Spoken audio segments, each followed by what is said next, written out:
Alright guys, I have filmed this video like 100 times and something has gone wrong every single time. The mic's not on, my battery dies, tons of issues. So this time, it's gonna work. So today we're reviewing the Logitech X Herman Miller Embody gaming chair, and I'm not really sure why they call it a gaming chair considering it's the same exact chair as the Herman Miller Embody Task Chair, except it's got some gaming branding on it. And it's a cool neon blue color. It also has different fabric, which I really like. But other than that, it's the same exact chair. So I've had this chair for about a month. So I think I'm finally ready to give an in-depth review. So let's go ahead and check it out.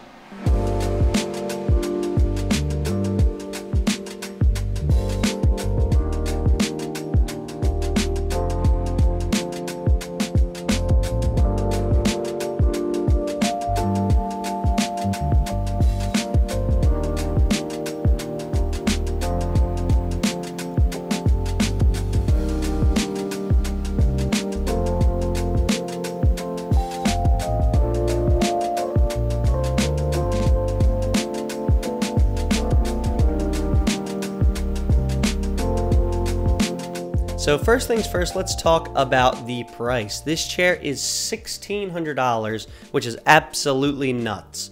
And there's only really two reasons that I can think of that would make this chair worth it.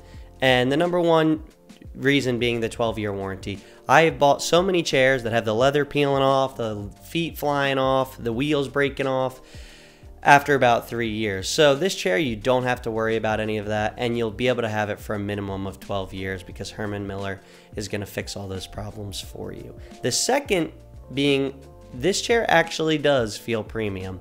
So all the materials, the buttons, the switches, the fabric feel extremely nice and make this feel like a premium product, as it should, because it's $1,600. So anyways, those are the real reasons to buy this chair, on top of the fact that it's extremely ergonomic and supposed to help with people that have a bad back. Usually chairs don't really have features, but this one has a lot of them, considering everything on this chair pretty much is adjustable. So let's check out the arms on this chair. There's two adjustments. They can go up or down or in and out, and I find these adjustments plenty. People that complain they need forward and back on the top of the arm, I just don't see it because of how much the chairs that I know that do adjust like that, it's very minimal and couldn't possibly make that much of a difference, but that's just me.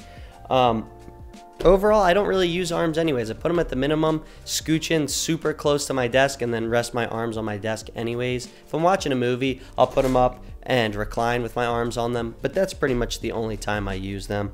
So the up and down adjustment is really nice. It's got a nice little blue button on the underside and they slide up and down. It's easy to adjust one-handed, but the in and out is a little finicky. So it snaps into place, but the snapping is so tight that if you use one hand, it's hard to get it to move over one. You accidentally smash it over a bunch of different positions. So it's kind of a two-handed operation to adjust, which is kind of awkward. But usually once you set that, you'll leave it, as with most of the stuff on this chair. The chair also has an adjustable seat pan. That's because this is one size fits all. The adjustment for this, you grab on these handles, pull up, and you can push in and out. I have mine maxed all the way out, which seems just fine for me. I'm about 5'11", but for people shorter, you might want to move it in so it's not hitting the back of your knees. This adjustment's nice, but it also doesn't lock either, just like the in and out motion of the arms, which I'd like to see. My favorite feature of this chair is going to be the tilt adjustment. So most chairs, you have a little switch on the side that you undo and then the chair reclines. Well, this chair actually allows you to change the amount of force you need to push on the back for it to recline, which is amazing. So I have my chair set so that it feels like I'm floating, because it's just enough that the chair will move back, but not enough that I can actually recline all the way. So when I lean back into the chair, it's kind of at a halfway point where it's moving around and it's not fully upright. And I find this extremely comfortable. Another feature is the tilt limiter. So you can limit the ability to tilt to 4 different spots. And I don't really use this because, like I said, I use the tilt adjustment to make it firm enough that it sits where I want it to. And when you have this engaged all the way for your chair to be upright, it doesn't engage directly at the upright of the chair, so there's a little bit of movement that you can go back on before you hit the tilt limiter, and it's a little bit jarring because you kind of just crash into a wall when you move back. So I really don't like that, which is why I don't use the tilt limiter much. But I don't find that to be an issue because using the tilt adjustment works just fine. One of the biggest selling features for this chair is the fact that you can adjust the back to fit different number of people's body types.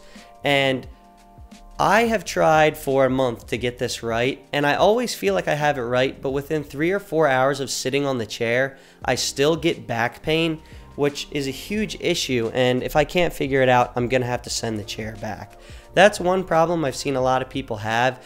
The lower back of this chair is super stiff, and you know, if it doesn't feel comfortable for you, I don't know if it'll ever break in. Some people love this chair, some people hate it. So if you're gonna purchase one, I'd recommend trying it out at a store or getting it somewhere that you can return it if you don't like it. The chair also has the ability to go up and down with this little joystick that pretty much every chair has. I mean, I don't know any chairs other than like folding chairs that don't have height adjustments, which is nice so that your feet are firmly on the ground. And that's pretty much it for the adjustments. And when I say that's it, it was a lot of stuff. So it's really easy to tune in for yourself because there are so many adjustments, but also it takes a while to get everything perfectly right. So let's talk about some things other than the adjustments and features that are part of this chair and talk about how comfortable it is. This chair, when you first sit in it, feels wonky. I mean, I'm used to slouching over in a leather chair, looking like a hunchback with the worst possible posture you could ever have.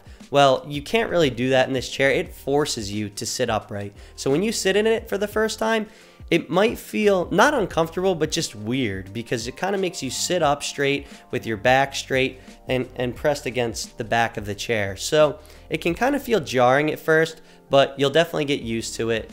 And it's much better to sit in. Because of that way you need to sit in this chair, it's not really comfortable in terms of like a bed would be comfortable where it's soft and you lay in and it kind of, you know, it's cozy. It's comfortable in the fact that it supports your body and keeps your back from snapping in half. And that's one of the things that you may like and you may not like about this chair. Because it is firm and not plush and comfy, you have to sit in this good posture at all times. Otherwise the chair just feels like it's poking and prodding you in weird different places. So on top of that, one of the things that I love about this chair is the style. I honestly think this is one of the best looking chairs with a cool neon blue back. Blue is like my favorite color ever. As you can tell by my setup, everything over there is blue. And the fabric itself too is a really nice feeling fabric that doesn't get dirty so far. I've had it a month and it's got no stains or anything, and it's breathable. A lot of people say that, oh, this is going to be a warm chair to sit in because it has a foam pad on the seat pan now, but I haven't really found an issue with that at all. The construction of the chair is pretty neat too. The bottom seat pan isn't foam like a traditional chair. It has memory foam now on top of the spring system, but it's got a bunch of rubbery plastic springs in there that support you kind of like a bed. So it's an interesting seat pan design that I find to be really comfortable and seemingly durable. I haven't had the seat sink at all. Really, the only thing that's happened with the chair is on the front a little bit has formed to my thighs, which I actually prefer and has made the chair a little bit more comfortable, but that zone doesn't really have much of the seat pan under it.